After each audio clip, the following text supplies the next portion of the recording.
Today I am feeling very much honored to present you the most privileged figure of KLU today. She is also ex-HOD of EC department and also has 75 publishers on her record already. She is none other than Dr. K. Sri Kavya ma'am. So hello ma'am. Hello. How are you ma'am? Fine, good. How about you? I'm good ma'am. Yeah. Thank you for attending here today. It's my pleasure. Okay ma'am. So can we know about your experience in KLU so far? I'm proud that I am the alumni here from the 99-2003 KLC annual batch at that time, and later on after a year break and all, I have joined as a lecturer and started my career in KL.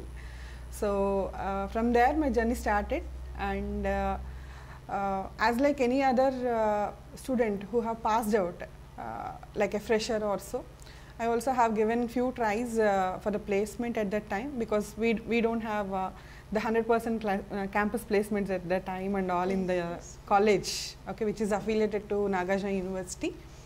And then I have chosen this lecture field out of a little passion. I don't say a huge passion or a big passion of my career also. At that time it was just a choice for me, so that I can cater the family needs and have a cool life and mental peace, especially by teaching the students and being associated with these young minds and all. So that's how my journey started, but slowly it has taken completely into the deep end root of my soul, and I love teaching now, and I love most of the time being in research, okay, and administration, of course, apart from all these things. I enjoy administration as well. See, even though my career started as a lecturer, I have been offered many opportunities in this particular place. So this is a place of learning for a lifelong learning at that time. So slowly my career also built up over these past 17 years of my career life. Okay ma'am, let's go to your classes. How do you prepare schedule for prior for tomorrow's classes? Yeah, obviously. For the past few years, there are few programs in the university where we will be having a proper scheduling before the semester start itself. Those are called your semester readiness program. Okay. So during that program, everybody will be checking out, including the syllabus, textbooks, okay, what topic can be taught from a textbook, yes. Okay, whether I can get some new ideas from the internet, because internet is the now training option for learning, right? Yes. So all these things. So since we are having this beautiful program called semester readiness program for all the faculty, we are very much comfortable. But earlier days we used to prepare from the textbooks. We used to get a good number of textbooks, all the reference textbooks, the main textbooks, whatever they were listed in the syllabus at that time. Used to keep all that on my table, and I used to prepare a lot, writing the handwritten notes, especially class by class, session by session during those days. But now it was a little comfortable for us, because we are preparing the presentations, we are preparing the online learning materials also for all these things. So that's how we were all preparing for the complete semester schedule well in advance. Okay, yeah. ma'am. Let's go to your teaching, ma'am. What was your opinion about teaching before and after coming to your career? Yeah, teaching is a passion. When I was a student, for most of the lectures, it's not just by a choice also, because during those days, okay, when I just have started my career, software and the IT industry is a big boom. So everybody tried, whoever have passed out engineering, everybody tried to just join as software engineers at that time. But only those who have real passion towards teaching used to come to this particular field. But after joining here, because I have felt that it's like a lifetime learning for many of your skills. Okay, it's not just teaching here. Okay, once you are into teaching, you will know to deal with even the macros that could be written in an Excel. Okay, just to analyze the data related to the student projects, student programs, student progression, and all these things. So I loved it. Okay. Yeah. Was teaching your design or development? I have actually, frankly speaking, I have developed this passion towards teaching. Majorly my passion, what I have found all these days is the research basically, but while doing the research, okay, and after getting some outputs out of my programs or out of my analysis, I used to share that a lot with my students. Okay, that experience made me a good teacher those days, and I used to do that very regularly in my teaching of all these classes. Okay, so whatever I learn by this day, okay, whatever I have as a simple knowledge from various videos, lectures, whatever I listen to, okay, and whatever I prepare, and whatever maybe the research I do, okay, I embed all these points in my classwork, and I love that style of teaching, especially for the students, so that they can also know day-to-day advancements in the technology, and they can also develop to that particular mark. So ma'am, what made you choose KLU for that? It's like my home place because I am a student over here. Basically, I am a reserved person by the time when I joined KL actually. But I mean, as a student in '99, okay, just after my intermediate when I joined KLC at that time, I was so shy. I used to perform a lot of cultural programs, but I never spoke on dais. Okay, I have a lot of fear for the dais and to speak before the public, especially.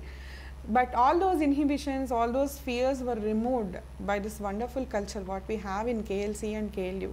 Okay, we are still continuing that saga here. So I love that environment. Okay, where you will be finding yourself, your own personality. Okay, and whatever maybe the things what you think like, oh no, I have got a lot of fear for it. I may not be doing this. I am not capable of it. Okay, so all those things will be just cut down by this culture. Okay, and you will find a new yourself here. So that's how I have found myself here. So I have come out all my fear, especially related to public speaking here, because of my English teacher, Dr. M.V. Ramanamurthy, who is still working with the university, and most of you might be knowing him, right? So he is the one who have guided me to cultivate this habit of public speaking. And later on, because of the curriculum whatever we had at the time, the seminars, okay, open seminars to be given, presentation preparations, okay, and all these things have made me to come out of my all fears. So that's how I have been so successful being a student from this institution. That's so good. Yeah, so and I have found because of this, okay, if I have not come out of this fear of public speaking, I might not have chosen this teaching career. Okay, I even never dreamt of it. Okay, so obviously whenever I am just thinking of various career options at that time, okay, after a year gap of my education, I have thought that why don't I give a try in the same institution where I have my head of the department still in the chair, okay, Dr. K.M.P. Gar at that time. He supported a lot, and he is the key person to appoint me here. Oh, so that's how I joined back here. Okay. Okay, ma'am. Personally, you have heard of this line many times, right? Like, you have to achieve something, then you have to lose something, you have to sacrifice something. What is your opinion on that? No, those are all the olden words. Okay. Now this generation, the current generation, always have the opportunities like win-win situation. You need not sacrifice anything for your choices. Okay, so the only thing is your love and your passion and your goal. These are the only three things which will drive you towards your life goals. That's all. Okay, so one thing I could say that you need to develop the habit of time management. Okay, not only time management, management in many domains basically. So if you can fix your mind that yes, I can do this along with the other activity, definitely you can do. See, you are now an RJ beside your studies, you are still a student here, right? Yes. Your passion is driving you in this channel along with your studies. You are not sacrificing your passion towards a radio jockey and all, right? So now this generation have got those beautiful opportunities, especially Okay, so to do lot many things parallel with your curriculum, and KLU is that wonderful institution which is encouraging such talents these days. Right? Yes, ma'am. You want to send any message to students? I am not that good to send a message also. The only thing is, if you have something on your mind and if you are passionate about doing that, okay, and if you have a dream, just try to find the ways how you can fulfill that dream. That's all. Okay.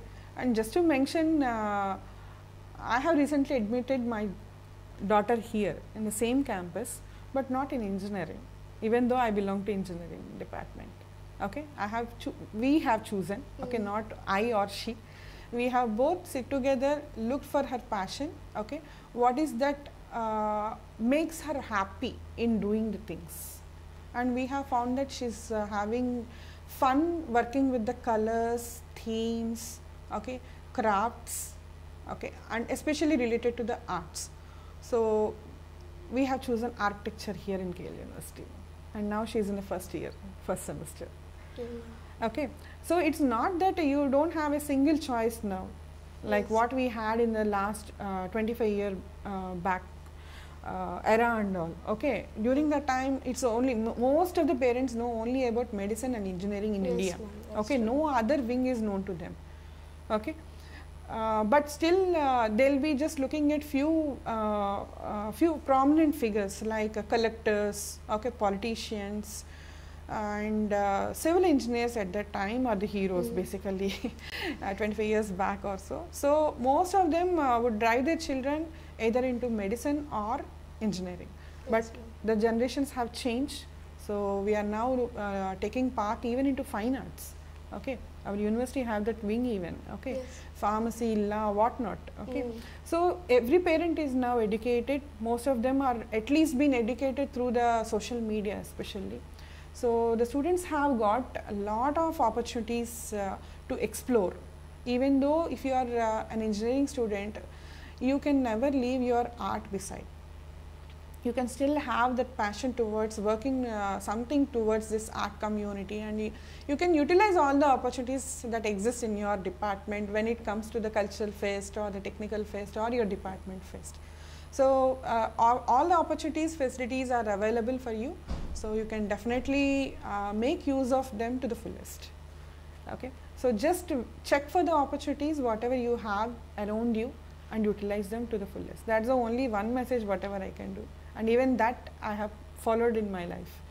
So what I'm not a researcher by choice. Okay, an opportunity has just come on one single day from a senior professor who have come from DRDO, a retired professor. Okay, so he has just offered one module to me to work with, which is just again a MATLAB code, and I should commit that. I have worked towards it day and night. Okay, and I also admit that I have a lot of fear towards coding during my BTech time. I used to avoid all the coding part to my friends, and I used to do all the analysis, okay, all the multi-dimensional analysis at that time to conclude the project outcomes and all. I was really good at analytics, okay, but I'm very bad at code at them, only because of the fear. But when he offered the first module itself as a coding in MATLAB, I learned MATLAB, okay, and step by step I used to rectify my errors. And all this is because I wanted to utilize that opportunity given by a very senior most professor at that time. So opportunities comes to you, the only thing is how you decide to utilize them, that's all. Okay, ma'am. And as a part of life, do you think having knowledge and being failure is good, or having no knowledge and success is good? No, if you don't have knowledge and if you are having success, it's just a day, okay, in your life where you feel that I am successful that particular day. Okay, anyway, you need to live a long life, okay, see many days further. Okay, so who have seen the failures will know the different options where they will fail, okay, what they have not to do, what they should not do otherwise, okay, what they should not do in order to achieve their goal or achieve their particular outcome. Okay, so knowledge and success and failures, okay, three different entities what you can have. But whenever you are facing some failures, try to acquire more and more knowledge out of the failures without any disappointment. Okay, because disappointment overrides your thinking capacity. Yes. That should not be happening with the students. Okay, and especially this generation of students, they are all single kids most of the time, pampered by their parents and all. So when they just hear a no or a failure, they feel it as a highest embarrassment in their life and disappointment throughout the life. Okay, so such things should not happen. They should come out of that. They should take it as just a single minute in their life. Okay, if you have failed for that minute, it is fine. Okay, learn something new in the next minute.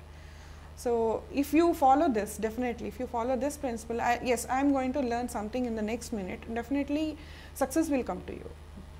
Okay, gaining knowledge is more important to be continuously successful. Okay, so one day or the other you may be successful, and if you feel that yeah, I am successful and I do nothing, obviously your success itself becomes the failure. Yeah, ma'am. Yeah. That's a great choice. Yeah. And ma'am, you have been with alumni students for too long now, right? Yeah. So what is your opinion about them? The most notorious students whomever we come across during our lectures or during those years of tenure, when they turn out to be alumni, they will be the pets for us especially. They'll be very well known to us. We remember most of the people by their mischievous things in the university, of course, and not just by talent and all. And I have seen most of them to be successful most of the times. Okay, so they'll be the all-rounders later on. So it's really good looking at the alumni. Okay, whoever visits the university and share those memories with us. Ma'am, during that time you used to scold us, you used to give us the support and all. Like whenever they just recollect those memories, we definitely go back to that particular age. Okay, so and we'll stay young at heart every time, looking back to the alumni and all. So ma'am, you have did so many things for us students now, ma'am. What do you expect from us as a Guru Dakshan? That will be very very embossing and all. We don't really expect a Guru Dakshina from any student. Okay, we are just guiding you towards your career. Whenever it is required, if you just give us a call, remembering us, ma'am, I am stuck up here, or sir, we are stuck up here, can you just guide us? Okay, that simple question or a call from you will definitely enlighten us from inside. Okay, yeah, he still remembers me, this student still remembers me and now seeking a help from me. Definitely we'll be at their help. Okay, that's what we can do for you because you are all our students and all. Thank you very much for that, ma'am. We don't, any guru doesn't expect anything from a student. Okay, the only thing, if they remember them, that's their success step. That's all. Okay, thank you very much for attending our session, ma'am. Thank you so much, it was a nice interview. Thank you, ma'am. Signing off, RJ Sanjita. Namaste.